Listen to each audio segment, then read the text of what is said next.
Welcome to the Full-Time Fantasy Podcast, presented by the Fantasy Football World Championship, home to the industry's most accurate rankings.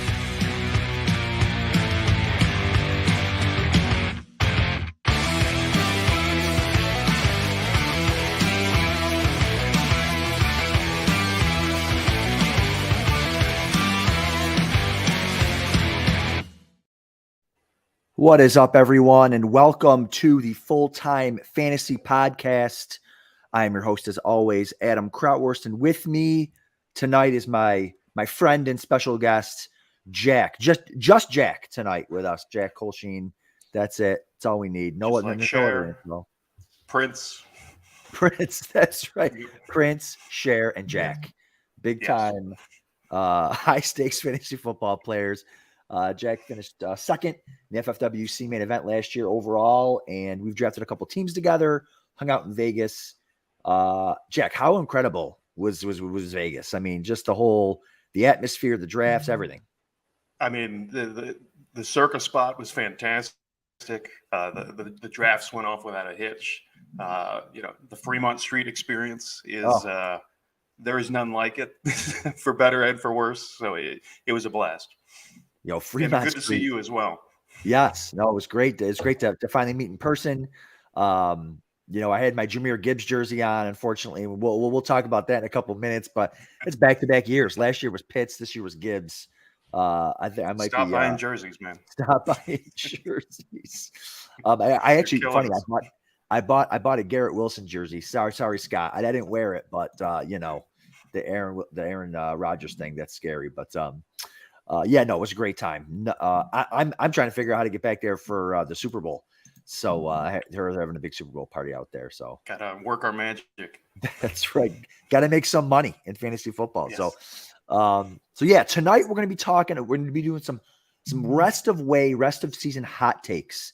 So we're going to be, Jack and I have each come up with 5 each, some hot takes rest of season here.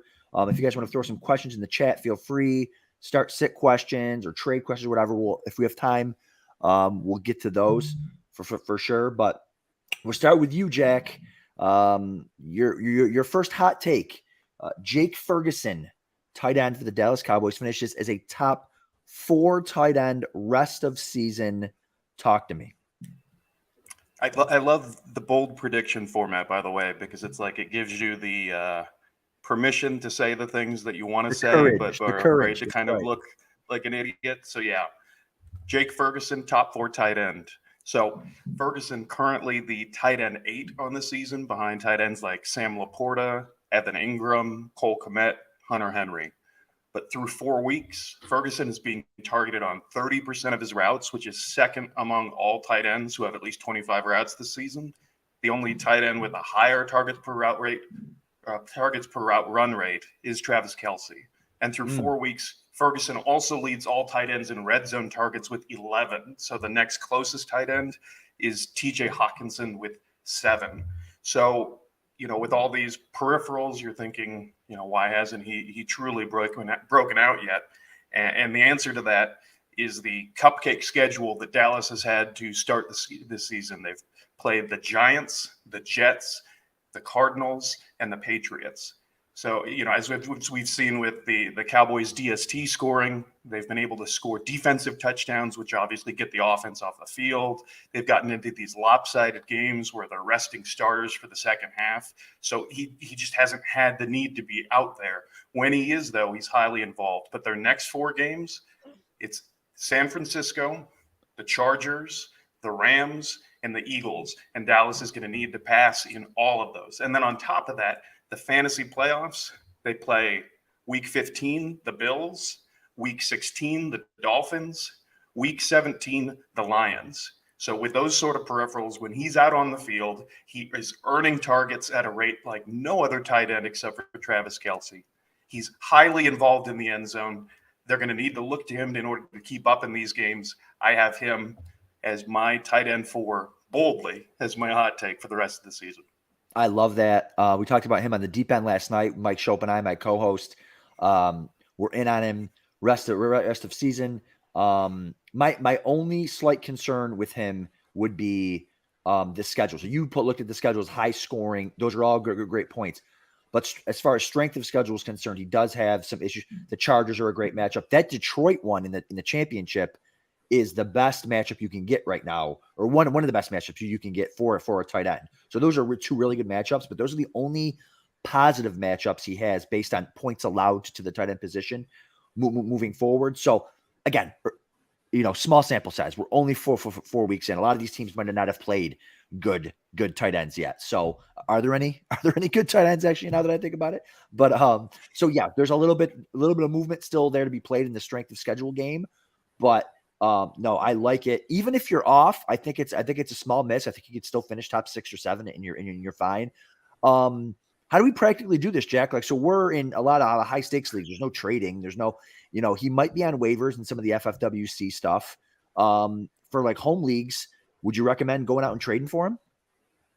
I would actively go after him, especially if you are feeling a little bit weak in your tight end position. Maybe you went with the late round, pop a couple and nothing really turned out this far in the season. It's not panning out. Maybe you went Higbee or something like that.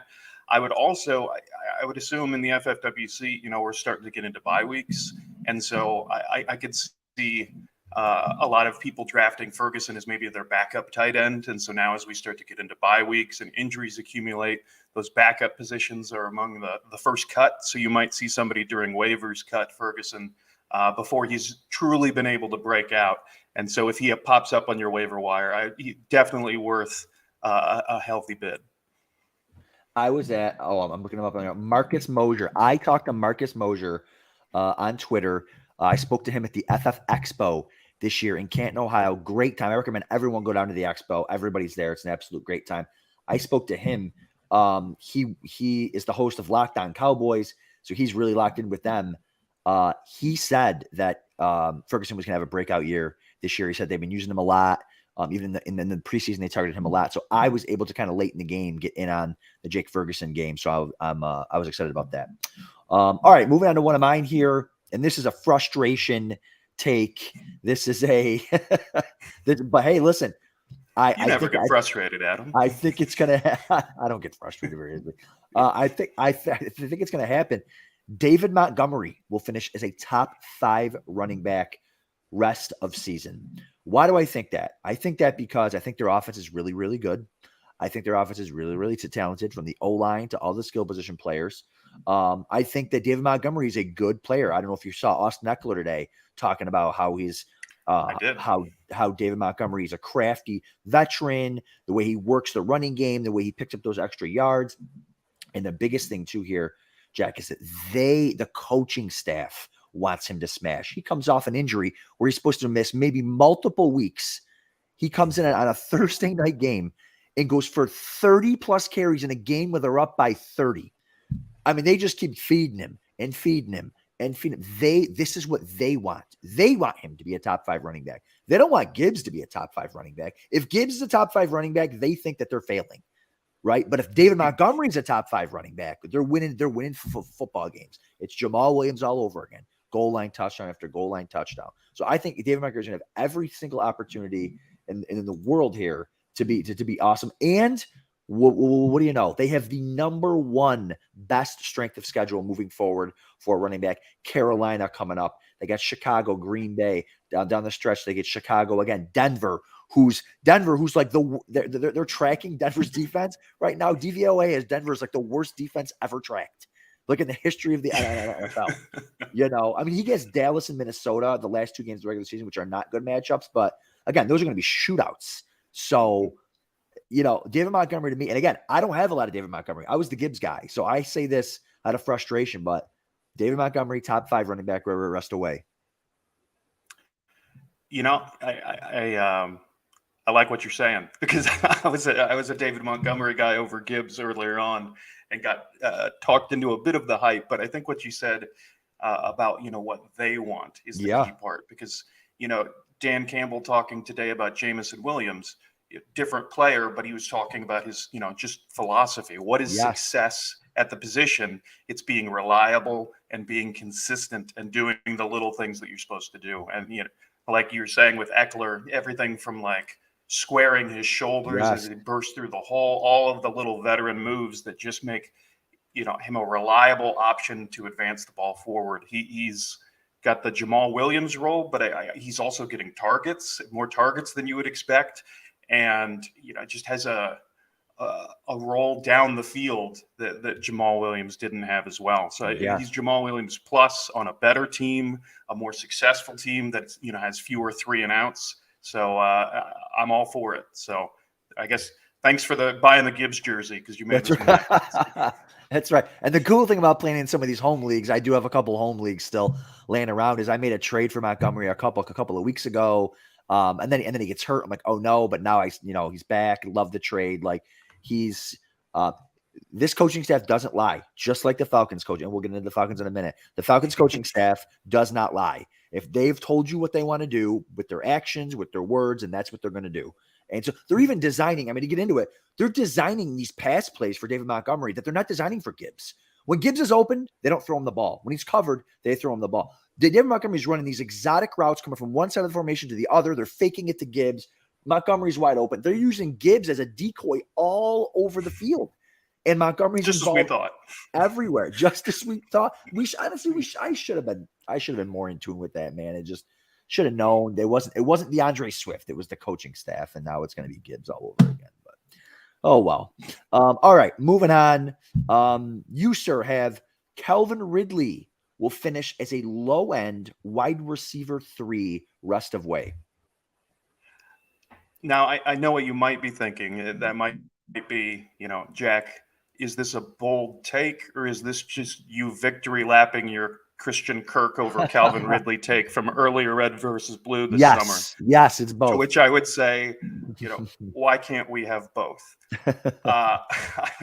Calvin Ridley is not a bad player, but he is a fake alpha. Through these first 4 games, he has a targets per route run rate of 21%.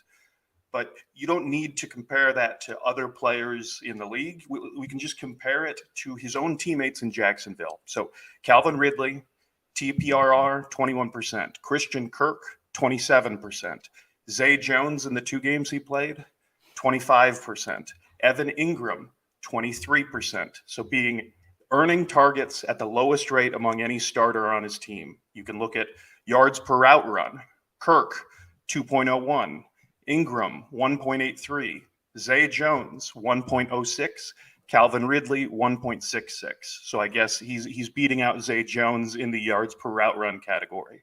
He's earning those targets at a lower rate than every other starter on his team. He's turning those targets into yards at a lower rate than everybody else, but than Zay Jones. We get into a bit of take lock, and we might be thinking, it's still early. Maybe he's just off to a slow start. It's a new system. But take a look at his just box score targets and receptions for the past 4 weeks. Yeah. It's 11 targets, 8 receptions, 8 targets, 2 receptions, 7 targets, 3 receptions, 2 targets, 2 receptions. And his yards during those 4 weeks, 101, 32, 40, 38. He actually got off to a hot start and has since cooled off. And this is all the while Zay Jones hasn't played for the past 2 weeks. So you'd expect him to be getting more opportunities, not less. He's not getting any separation, and his contested catch rate is 25%. You have to have one or the other, ideally both, but you're not going to get by with neither. I think he's going to have those spike weeks. There's going to be games where they game plan a role for him because there's a favorable matchup, but he is not an alpha receiver in this offense. He's not commanding targets. He doesn't have a consistent workload. I'd clearly rather have Christian Kirk, but I'd also rather have guys like Marquise Brown or Jacoby Myers the rest of season. I don't think the first 4 weeks are a fluke. They're the new normal, and the best you can hope for rest of season is a low-end wide receiver 3.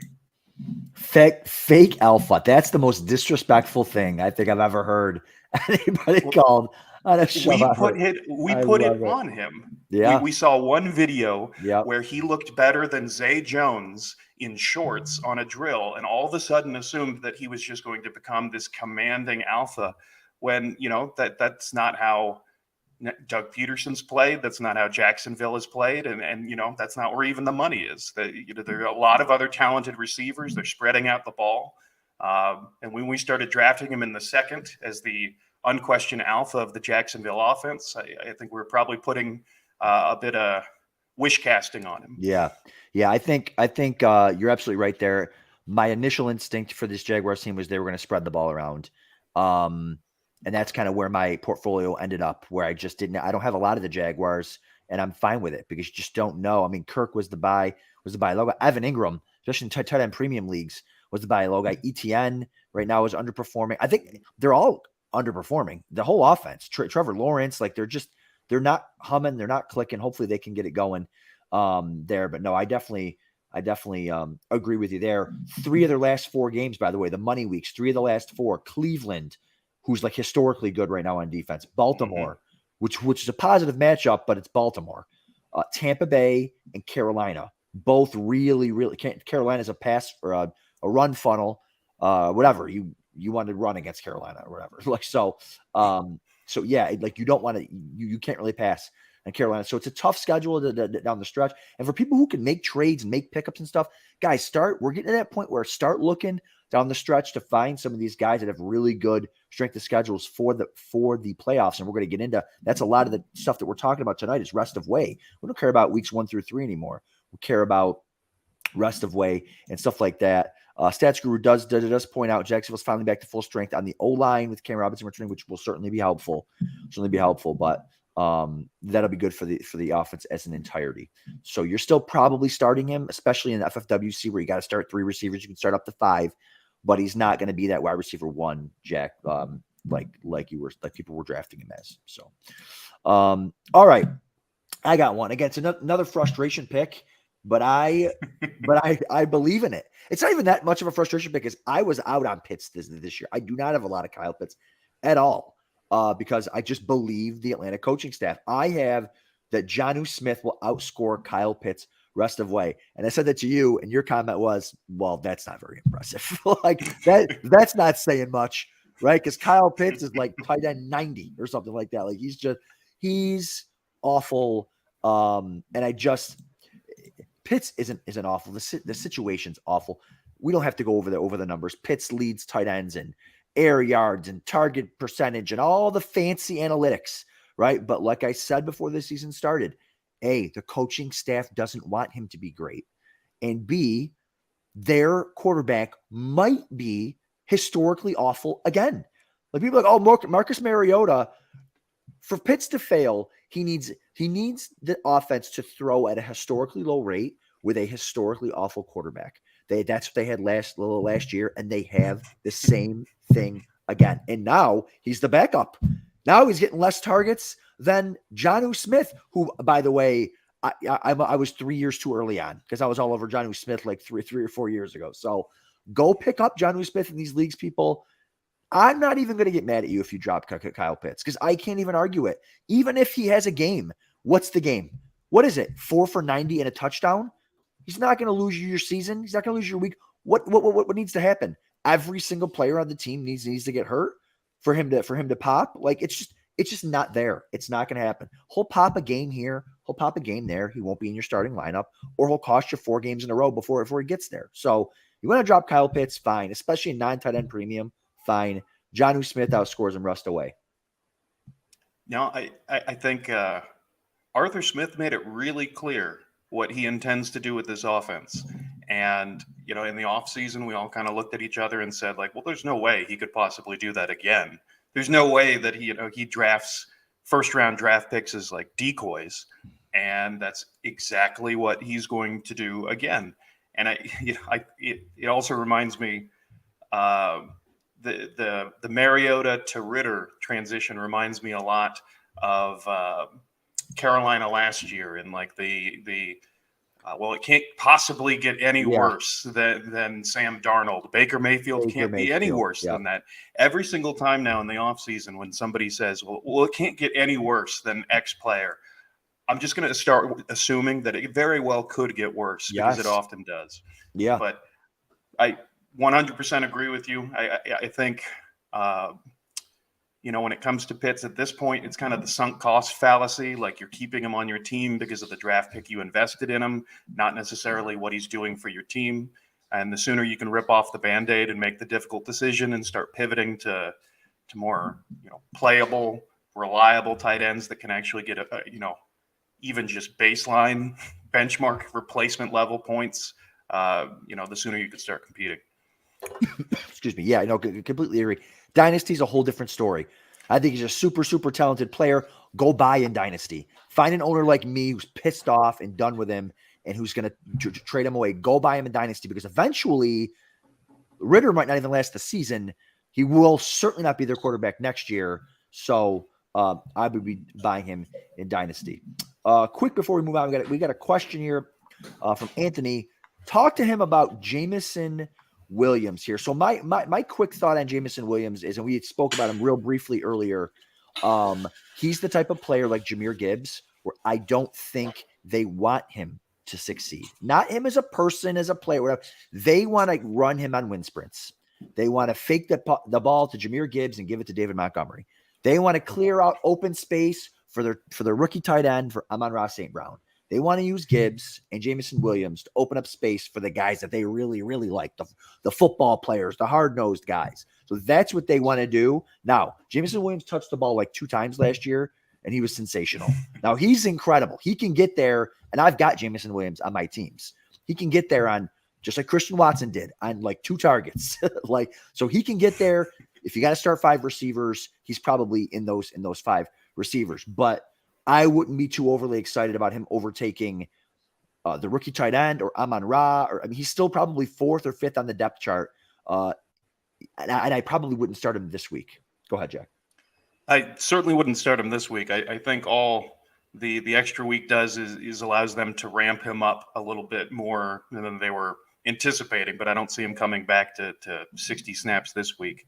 I think Jameson Williams is a good example of the real football versus fantasy football distinction. When Tyreek Hill left the Chiefs and they went out and they signed some new wide receivers, MVS, I believe, had the highest contract value of all the receivers they signed. And some people read into that he's going to get more usage. You're going to be more of a focal point.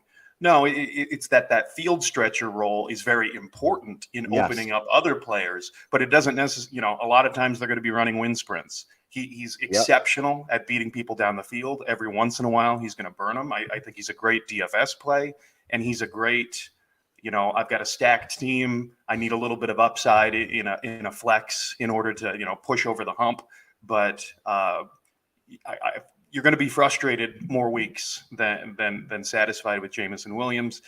And that's even assuming that he gets to, the level of proficiency that Campbell wants to see before he gets a more consistent role. I think he's like Khalif Raymond plus at this point.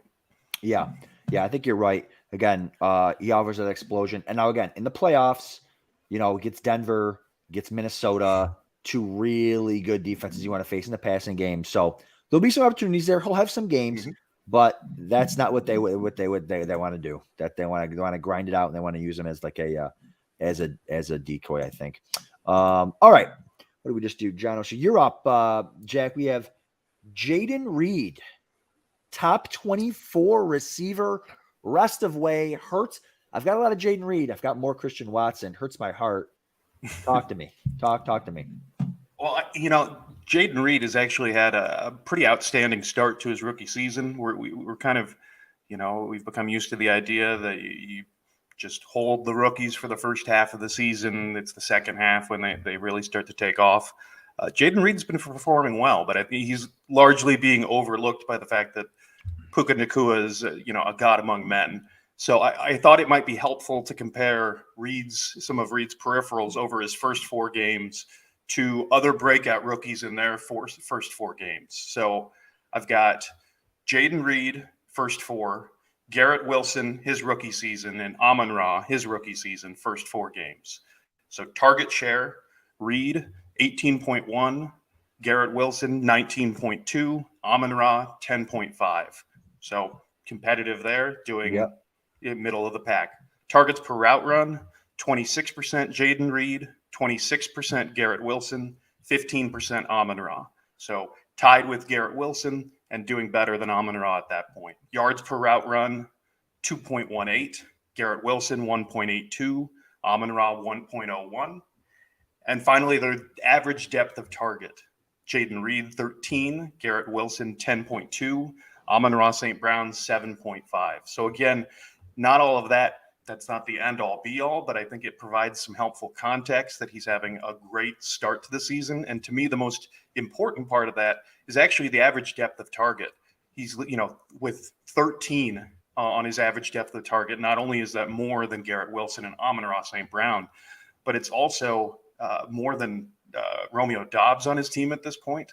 And ADOT's not necessarily always the best thing, but I think it actually shows what they envisioned for Jayden Reed, because, he was initially brought on and got the role as the third wide receiver slot guy. But the fact that he's actually been using deeper down the field kind of reflects the fact that they believe that he could play more than just the low ADOT slot role and can play a number of roles. And given the injury history of Christian Watson, even Romeo Doubs, given the advanced age of Aaron Jones, there's going to be plenty of opportunities throughout the season for him to play different roles.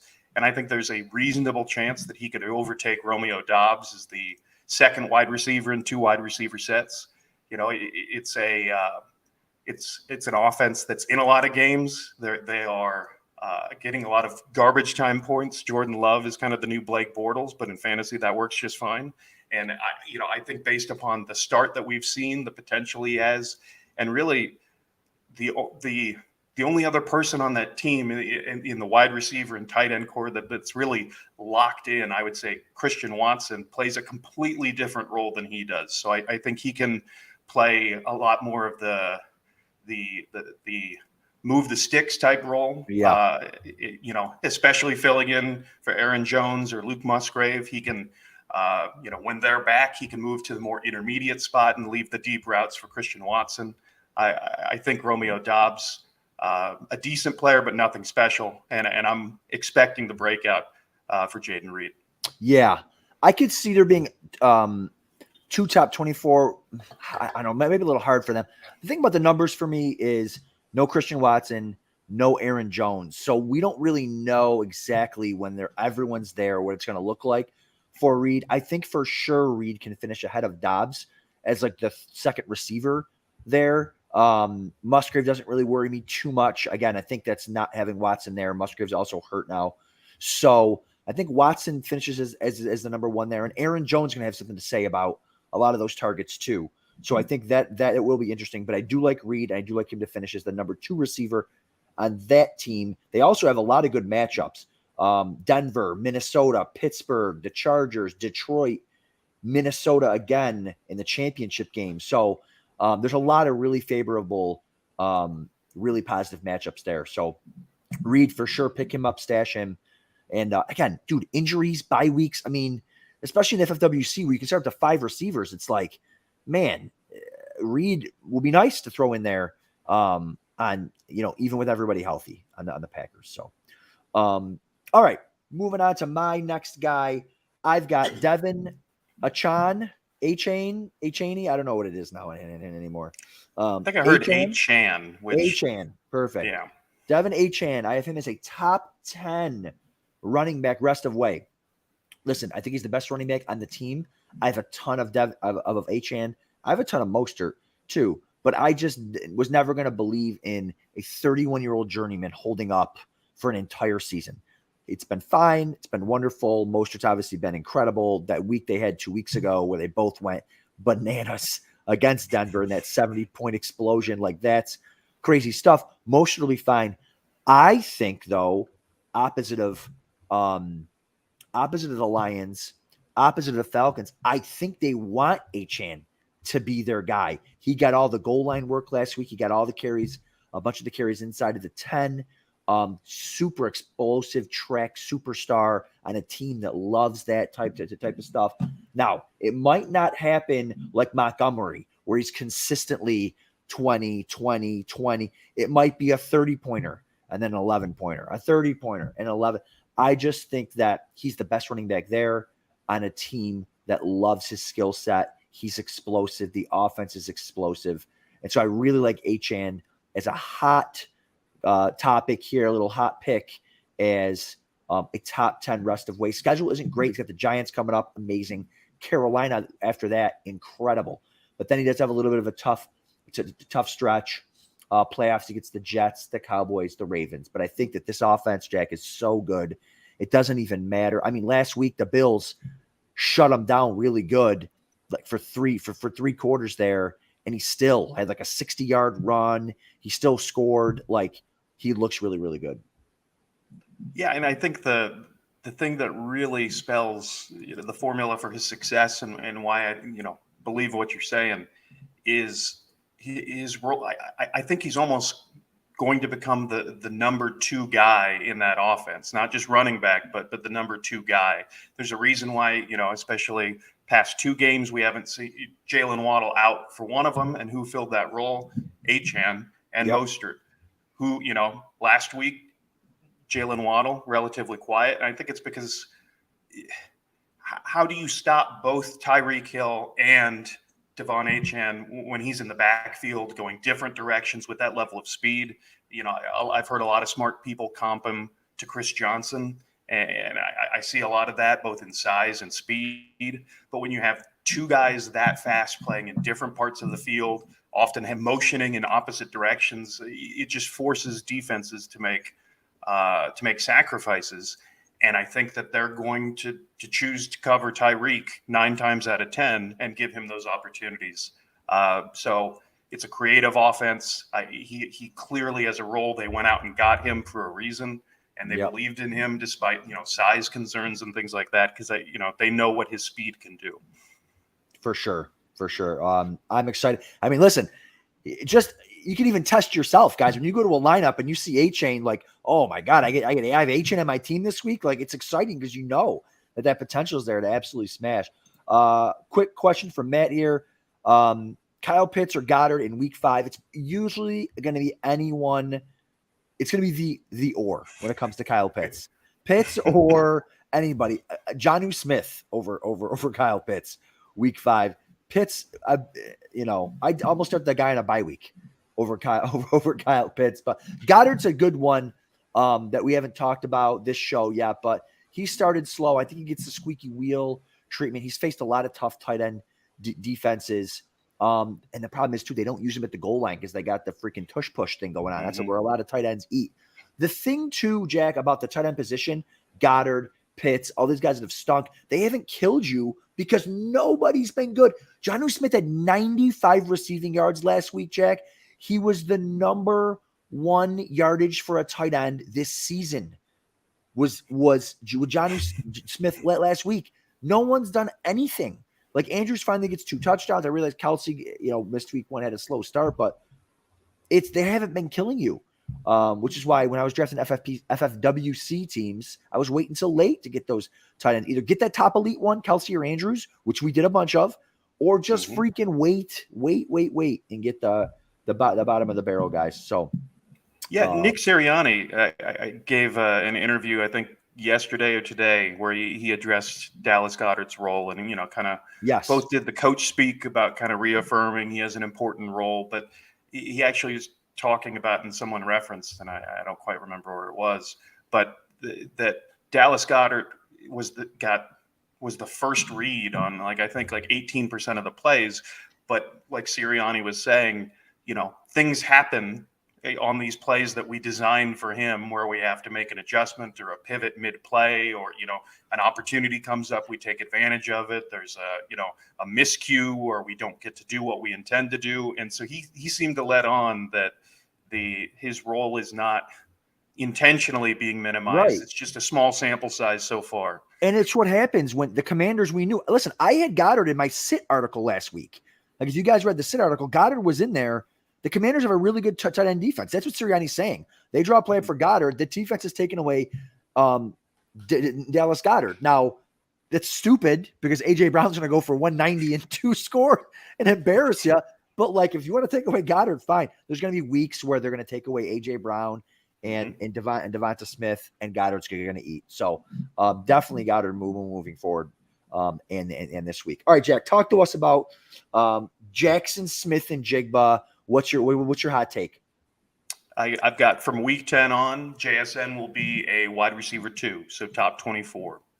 Right now he's only averaging about 4.6 fantasy points a game, so I would say it's a bold take, but at least what you're looking at now. But I don't think the problem is JSN. The problem is actually the offensive line.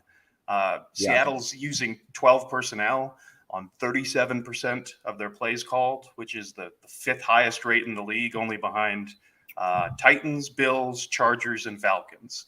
And that kind of helps explain why the Seahawks are running 11 personnel at only 43%, which is the 8th lowest rate in the NFL. The reason why, week 1, Seattle lost both of their starting tackles, Charles Cross and Abraham Lucas, to injury. Yep. And it's really just compounded since then. Last week against the Giants, the Seattle's offensive line consisted of 4 backups, 2 of which were day 3 rookies. And the only starter in the offensive line was their center, who actually played out of position at left guard.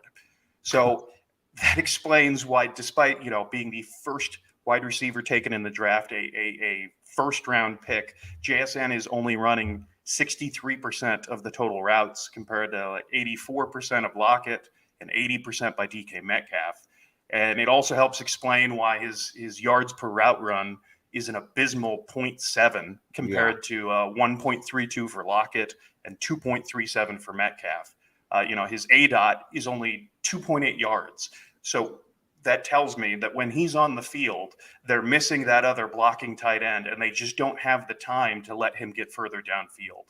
But this is supposed to change. This isn't going to be the case for the rest of the year. Charles Cross is expected to return after the Week 5 bye. Abraham Lucas, there hasn't been a lot of news on him, but he'd be eligible to come off the IR in Week 7. And, during these first 4 weeks, even with the limited play, JSN is getting targeted on 22% of the routes he runs, which is actually tied with Tyler Lockett and 2% better than DK Metcalf. And they've also had 5 designed plays for him in those first 4 games. He's getting 17.9% of the first read targets. That all tells me they want him to be a focal point in this offense. And when the offensive line improves down the stretch, he'll be ready to take advantage. That's so important, Jack. And you were on this because we own a bunch of high-stakes teams together. You were on this 3 weeks ago when the injuries were popping in. Like, man, I'm nervous about the Seattle passing game. I mean, even this game freaking on Monday night, I'm in a 5K, Jack. Well, we're in it together, and I'm panicking because we need 16 points from Geno Smith and Tyler Lockett combined. And Geno Smith goes down the offensive line. Like, oh my God, we're not going to get there. We barely got there. We were sweating it. I was sweating it because of this any other season, you wouldn't think so. I know, because of this offensive line. So that's great stuff from you, Jack. Good information to have when those guys are coming back. And listen, their playoff schedule, their last 4 weeks, San Francisco, Philly, Tennessee, Pittsburgh, all positive matchups for the passing game. Lots of shootouts in there. I'm excited for JSN. Do not drop JSN. If you can trade for him, go trade for him for cheap. Do not cut him. I love it because I've got JSN everywhere. So I'm stashing him and holding him and just hoping for the best. And that's good for all of them, right? It's good for Lockett. It's good for Metcalf. It's good for the whole passing game. Good for Geno. And a bye week this week. This week can't hurt either. So feel free to cut him if you're in any leagues with that. That's right. That's right. Scratch that. Cut him if you want to in the FFWC. All right. I've got and this might not even be a hot take anymore, but I've just been so high on this guy all draft season. Adam Thielen finishes a top 24 receiver rest of way. He's definitely a top 24 receiver right now. I don't see a lot of that changing. I think he's a coach out there. I think the quarterbacks love him. Whoever's at quarterback, Dalton, when Dalton was in there, he was feeding him. He's working in the slot. Jack, we talked about this during draft season. When these veterans, the Anquan Boldens, the Larry Fitzgeralds, the Hines Wards, when these guys get older and they move inside of that slot, they buy themselves life. They buy themselves time. You need less speed, less quickness, craftiness, reading linebackers, beating linebackers. And Thielen's doing a great job, contested catches in the end zone. So he's just a guy that I love seeing on my roster because I know I can pop him in there. He's going to get 8 or 9 targets a game out of that team, and he's the number one guy. Now they're searching, they're hunting for a number one receiver there, but who knows if they get one. And I still don't think it'll affect Thielen, because once you're a slot receiver, experienced veteran slot receiver, and you get the rapport with your quarterback, usually that doesn't go away. Yeah. I think not only do I think it's going to be tough for them to get this number one wide receiver they're looking for mid-season. There's just not that many trade targets available, nor do they have really a lot to trade for it after they've paid for Breece Hall and all of that. But like you said, I think if anything, that would just open up the offense more and allow Adam Thielen to do what he does. We kind of use a lot of shorthand rules of thumb when we're drafting, or heuristics. We the wide receiver cliff and all of that, and we just assume that once you're dust, you're dust. And he certainly, towards the end of the last season in Minnesota, was looking dusty. But like you were saying, moving to that slot position to really take advantage of the veteran skills has really revitalized his career. Love it. I love having that guy around. All right, another guy that you and I have a lot of, and it's a lot of the teams that we own together. Breece Hall. What do you think about Breece Hall moving forward? From now on, Breece Hall will be an RB1. And I don't know if anybody heard it. Today, Robert Saleh announced that the Jets are taking off Breece Hall from his snap count. So happy Breecemas to all of you who celebrate. We certainly do. In these first 4 games, which have not been ideal for the Jets by any stretch of the imagination, and even on his snap count, and even recovering from this ACL injury, Breece Hall has the 3rd highest rate of explosive runs, or 15 yards plus, in the NFL. He has the 2nd highest rate of yards after contact per attempt. And last season, before, in all of his complete games, he was averaging 5.2 targets a game. Now, the only competition he's got to worry about is Dalvin Cook. And, his draft stock took a big hit when we were going through the Dalvin Cook free agency drama. So far, that's played out that Dalvin Cook is the 4th worst running back in rush yards over expectation, the 4th worst running back in success rate, the worst running back in yards per attempt among those that qualify with a certain number of attempts. And PFF graded him 52 out of 57 graded. So, when we're talking about dust and dusty veterans, the move to New York did not revitalize Dalvin Cook. He's going to get blown away by Breece Hall. This is a team that clearly needs an engine on their offense. They're going to want to run to take the pressure off Zach Wilson. I don't think we're going to see 23 points a game from Zach Wilson like we did last week every week. They're going to need to relieve the pressure from him, and it's going to come from Breece Hall.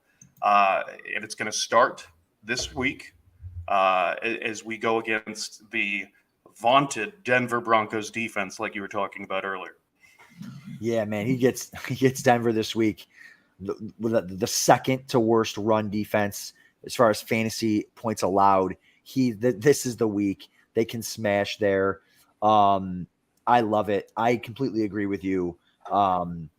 Listen, top 12 might even be low. It might even be top 5, top 6. I mean, there's so had to make room for Achane. They're right. You got to make room for Achane, dude. And Montgomery. There's so much. It's such a disaster at running back this year. The good ones aren't doing well. There's been injuries, all that stuff, committees, and it's just been gross. If you go through the first 3 or 4 rounds of drafting, man, to get Breece Hall hit. I mean, listen, man, this is fantasy football season starting to get fun now. I feel like we haven't even started yet. Breece Hall finally getting the training wheels off. We got Cooper Kupp. We got Jonathan Taylor. I feel like, listen, if you've been sitting on these guys, fantasy football starts now. Hopefully you're 2-2, 3-1 in the mix, getting these guys back. That sounds really, really good. I'm excited for that. Bold take here from Get Some. Joe Burrow will be out of the top 16 quarterbacks rest of way. There's a nice bold take. I don't hate it. I mean, he's got no rushing upside already. He's got the calf. T. Higgins is hurt. T. Higgins might be the receiver that the Panthers go out and get. He'll be a free agent next year. They can't afford him. People talking about the Buffalo Bills window closing. Man, this freaking Bengals window is closing. They got Burrow making all that money. Jamar Chase, they can't pay Higgins. Mixon's old. Man, good luck. This team looks like it's falling apart. 1-3. They got a bye week this week, I think. No, they got Arizona. So hopefully, if they lose in Arizona, it could get ugly, and you could be right about that. Get some. Burrow always starts off slow. Yeah, he does. If you compare his slow starts in previous seasons to this slow start, it is by all measures objectively worse. And if you're not treating it differently, I don't think you're paying attention, because it's not only the calf injury, it's, the offensive line is not performing as it should. So there's just no time. He's immobile, and they have zero time to get down the field. I don't know. Arizona has been competitive. Yes. I think it's going to be a much tougher game than we thought preseason. Yeah, Arizona. Then they got Seattle at home, which will be competitive. Then they go into a bye. They come out and they've got the Niners. That's probably a primetime game. I mean, as a Bills fan, I'm looking at this, loving it. Like the Bengals might be out of it. They might be 2-5 or something by the time they get done in San Francisco. And good luck. Good luck after that. Then they get Buffalo. Let's go, baby. So I'm excited. What a year. What a time. All right, last one for everyone tonight. I have, and this might not be a hot take. This is a guy that I was on all off season. Scott's even putting it out before. I have him on all my expert league teams. Whenever I went to Canton or Cleveland, drafting the FSGA, I was drafting quarterback Anthony Richardson. I have him as a top 3 quarterback rest of way. I know that's crazy.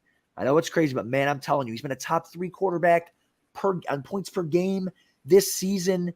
Dude, the guy just went 11 of 24 passing and finished with 30 fantasy points. Like, this is what we were talking about, guys. This is what we were talking about in the preseason. We're talking about a quarterback that it is impossible for a quarterback to rush 100 times in a season and finish outside the top 10. It's just impossible. And then when you've got maybe the greatest rushing quarterback we've ever seen, size, speed-wise, and the way that they're using him, it's not like Michael Vick, guys. When Michael Vick came in the league, freaking, who was the coach? Mike, I forget his name. Mora, was it? Yeah, whatever. He wanted him to be a West Coast passer.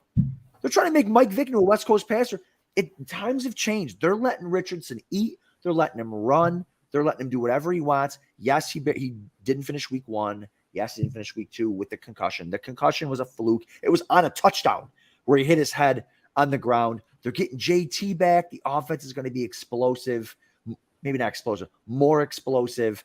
I love Anthony Richardson. Rest away. I have so many Richardson Tua teams that I struggle with every single week. We talked about this. Who do we start? It's a problem Richardson or Tua? Richardson or Tua?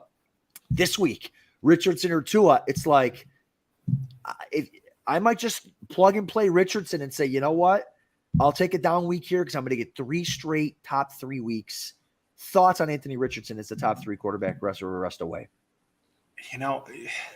Most of the time when you go from college to the pros, your stats don't get better. You're playing against harder competition and all of that. We're actually seeing, I believe I heard his completion rate's gone up like 6% over his college average.